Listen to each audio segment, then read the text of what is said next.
Hi, my name is Martin Lakeus. I work as an entrepreneurship researcher at Chalmers. In this video, I will present main ideas from a report we wrote for the European Commission.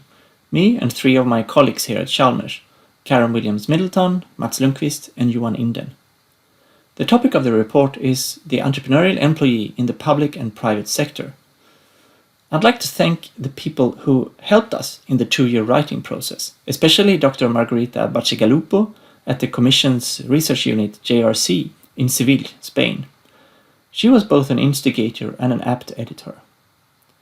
I will briefly go through what an entrepreneurial employee is, why this is interesting for public and private organizations, and of course for the employees themselves, and how in practice any employee can become more entrepreneurial.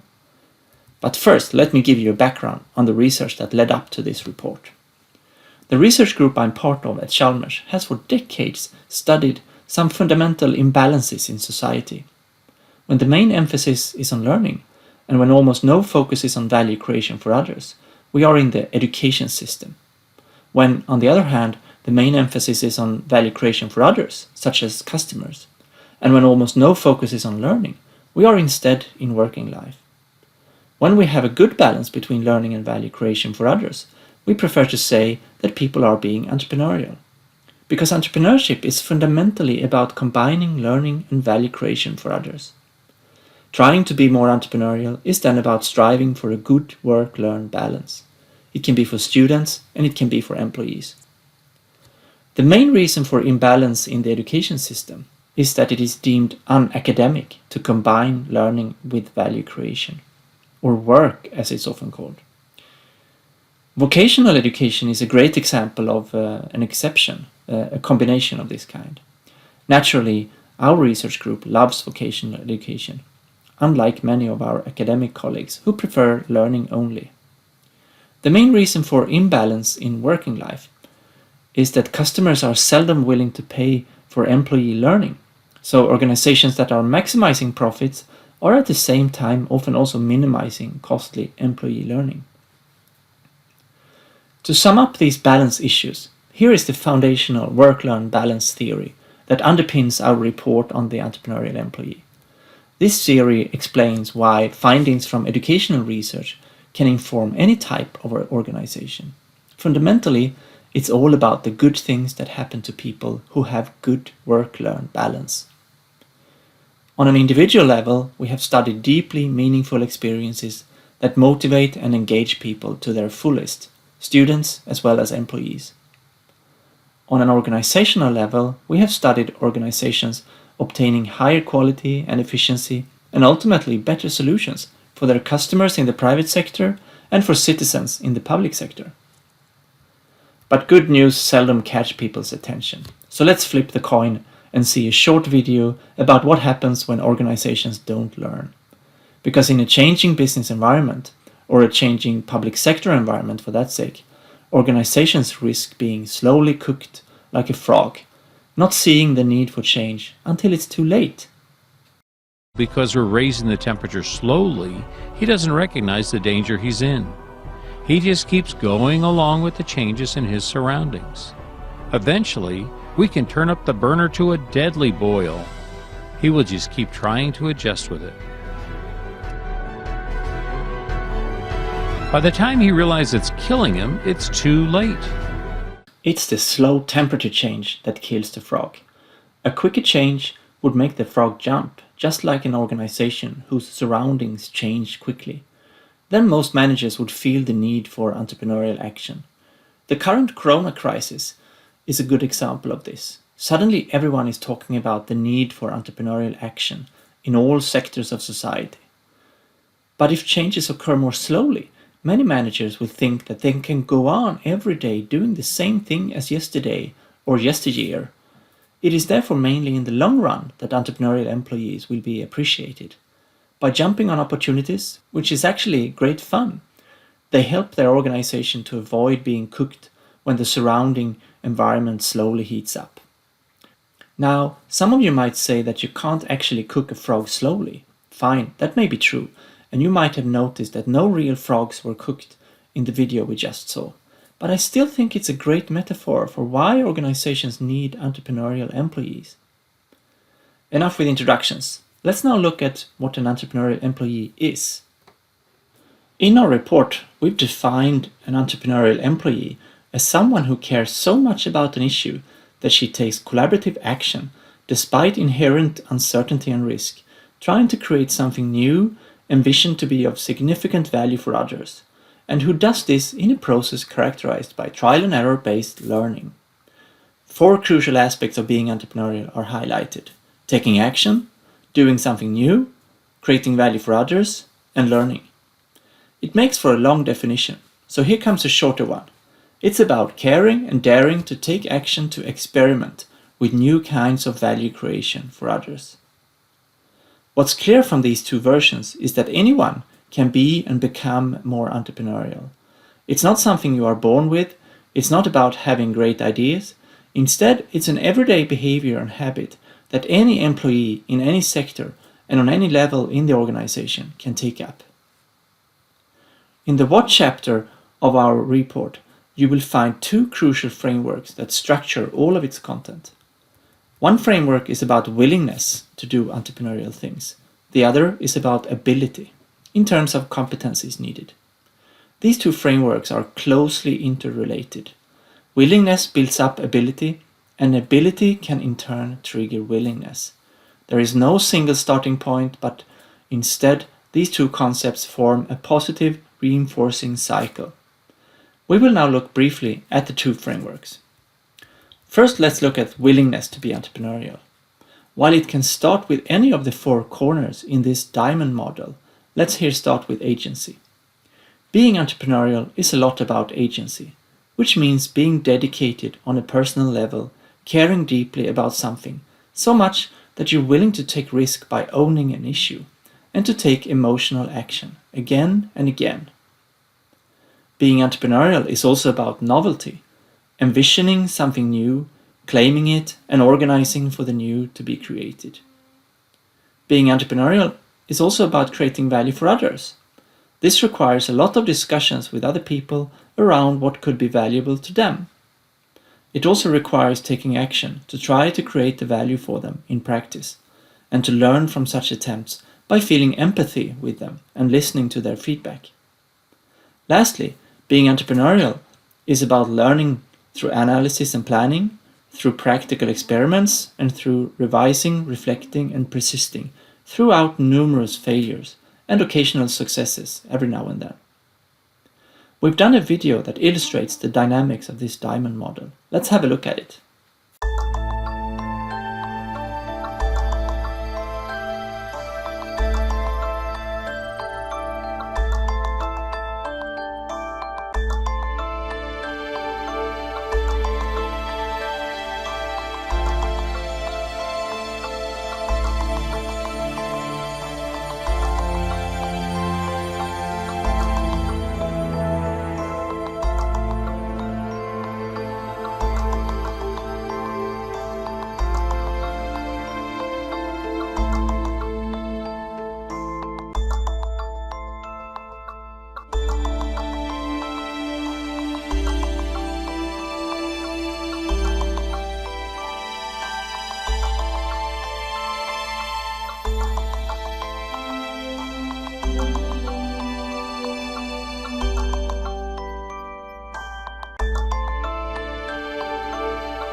Now let's turn to ability to be entrepreneurial.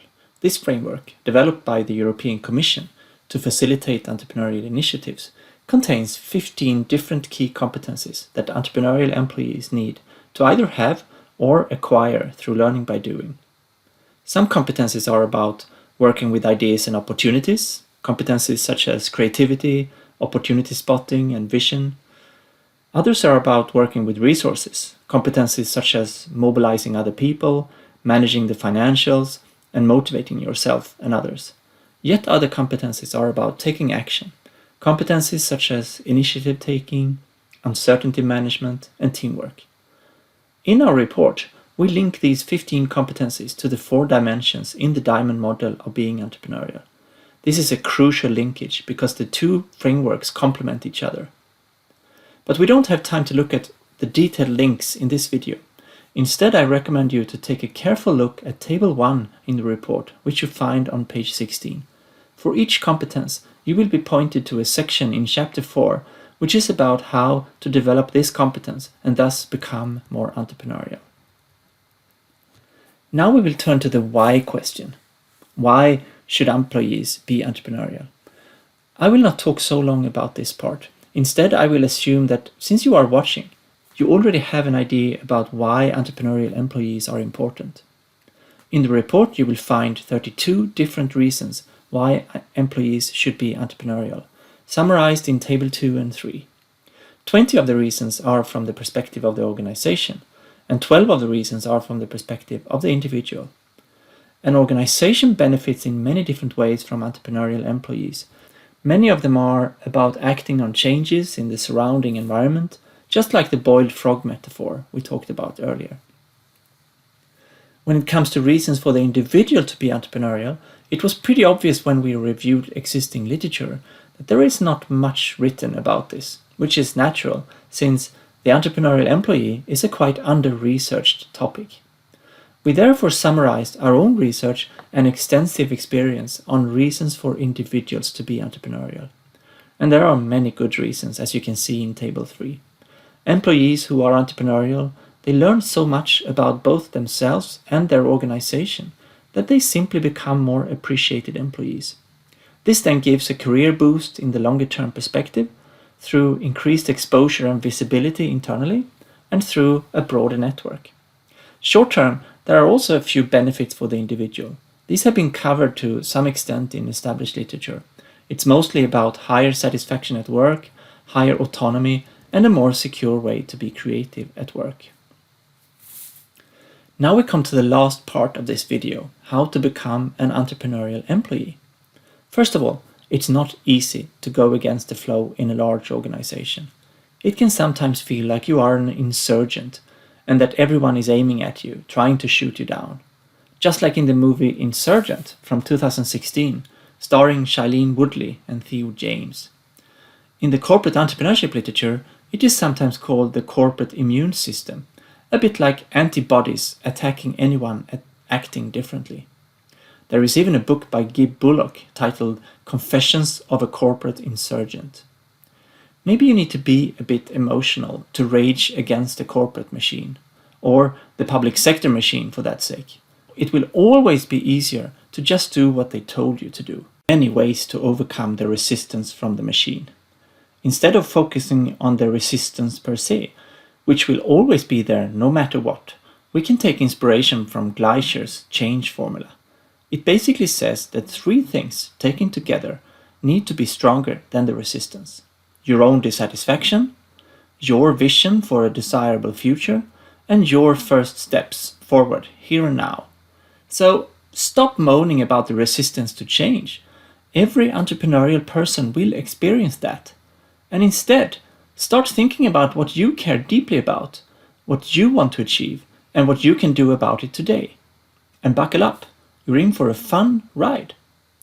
Just remember, you still need to continue to do what they told you to do when they hired you. But you can start balancing up your routine working life with some serious learning through creating value for others. This will give you a better work-learn balance. It is a delicate balance, and the more you practice it, the more you learn how to do it. Over time, it becomes a habit, even a part of you, a part of your entrepreneurial identity. One day, you might find yourself thinking, trying to create new kinds of value for others is a crucial part of who I am as a person, an employee. Then you know that the entrepreneurial bug has stuck deep inside you. Congratulations, both to you and to your employer, even if they don't realize it yet, the value that this will bring. In Table 4 in the report, we have summarized a number of challenges you will likely meet as an entrepreneurial employee. I will not go through them all here, but I've highlighted my 2 personal favorites. First of all, if you don't feel that you get support internally, remember that this is how it usually is. You need to accept this as a natural fact and instead work with your own emotional resilience. Another favorite of mine is when we get dismissed for the smallness of our new pet project compared to the magnitude of the current routine business. Then I always think of forestry. Where do you think those huge trees came from? And do you really think that trees live forever? No, a forester of course needs to plant new trees every now and then. It's the same in organizations. Someone of course needs to try to create the value of the future. You can be that person. Okay, are you still confused? Scared even? Are you still thinking about how on earth to get started? Then you can get help from a little tool we included in our report, the Being Entrepreneurial Canvas. A canvas is a template that gives you support in thinking through key issues. Print it out and jot down your thinking around these issues. The European Commission has made a large PDF version available on their website. You see the link here, and I will also put the link in the comments section for this video. The Being Entrepreneurial Canvas builds on the Diamond framework for being entrepreneurial. For each of the 4 key dimensions of the Diamond model, 3 key questions are provided for you to think about. So 12 questions in total. These 12 questions help you develop your own idea on how to become an entrepreneurial employee from 4 different crucial perspectives. In the report, you will also find a lot of detailed inspiration around each of the 12 questions. For each of them, you will get 3 sub-questions that help you get started. So, in total, 36 different triggers to become more entrepreneurial, and you can start wherever you want in the Diamond model. If you start with agency, it can be about asking yourself why some idea is important to you, personally and emotionally. Because if you don't care, why should others? Try to connect any idea you might have to your own values, your own deep aspirations, and your own strengths. It is much easier to convince others to participate in a new project if you have a deeply engaging story about why you care about it. Because being entrepreneurial is an emotional job. That's what makes it so fun and engaging. If you start with novelty, it can be about articulating what is unique with your idea. Is there something similar out there that you can take inspiration from? In addition to searching on the internet, there are also many different databases that can help. Have you searched Google Scholar, for example? It helps you find related research and also patents. If you start with value for others, it can be about empathy. Try to find people you can discuss with and hear what value they see in your ideas and in your prototypes. Empathy is about other people's emotions. As an entrepreneurial employee, you need to feel deeply and genuinely with people who have needs and problems you might be able to help them with. When others feel pain, you as an entrepreneurial employee need to feel the pain too. Negative feelings such as anxiety can in fact be an asset here, since they help you focus on searching for new solutions that work for others. If you start with learning, it can be about learning from deeply emotional events, such as failures or surprises.